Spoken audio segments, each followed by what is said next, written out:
While this year's coronavirus outbreak kept people trapped inside, animals came out to play.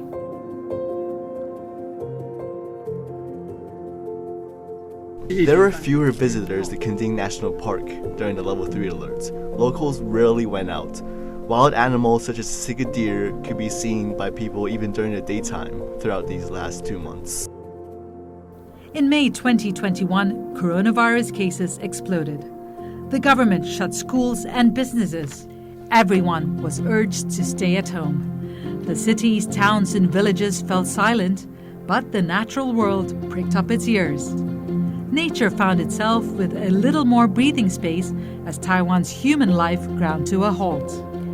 This is the story of how Taiwan's wildlife became emboldened over the pandemic outbreak and how humans learned a little bit more about how to coexist with the natural world.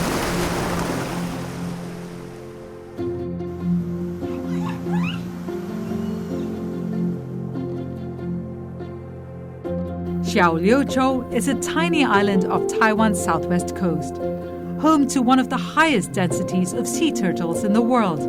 Nature tourism is essential to the island's economy. While tourist numbers plummeted in May, other visitors arrived in droves.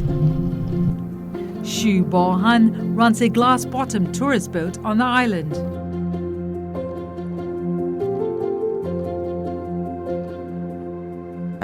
You can see all the fish and plankton around. We put a cover on our engine to protect sea turtles. Sea turtles have very bad eyesight. When a boat is coming towards them, they don't react quick enough to escape. They are often caught in the propellers and suffer severe injuries. That's why we have this to protect them. When Taiwan was at the height of its outbreak 3 months ago, there were hardly any visitors to Liuqiu Island. The travel industry was completely paralyzed. Without the drone of engines or the splash of paddleboarders, inquisitive turtles flocked to the island.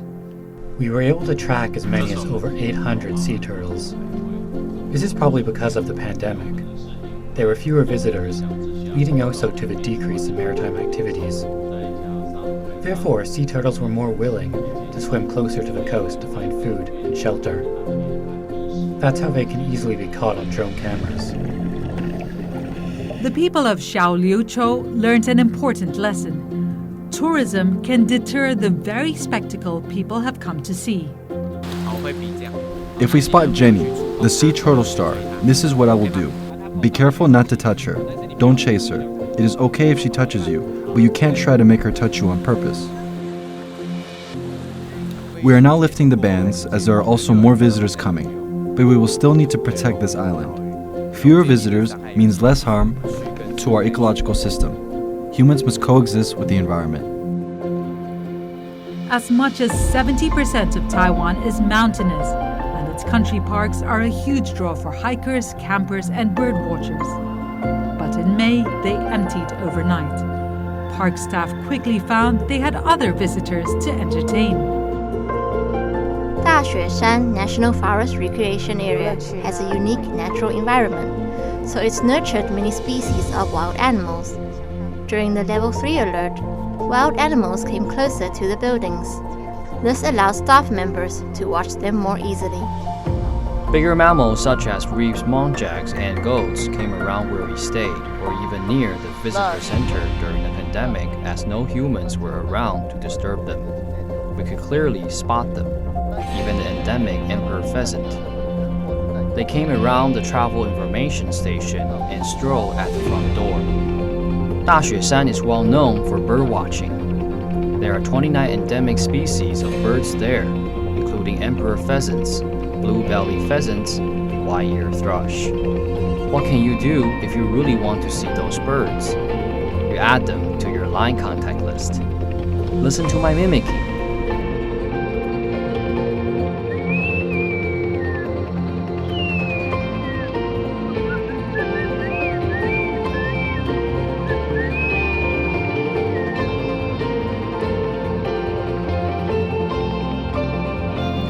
While Taiwan residents bemoaned the restrictions of pandemic measures, animals, birds, and sea creatures were relishing the chance to explore areas usually occupied by humans.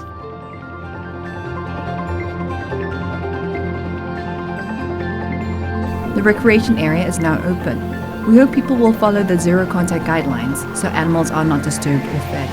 That is the best way in treating the animals and maintaining a balance between humans and nature.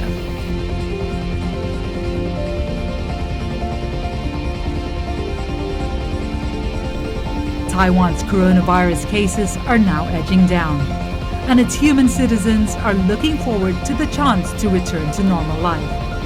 But for Taiwan's animals, this summer's lockdown gave them a glimpse of how they might coexist on nature's terms.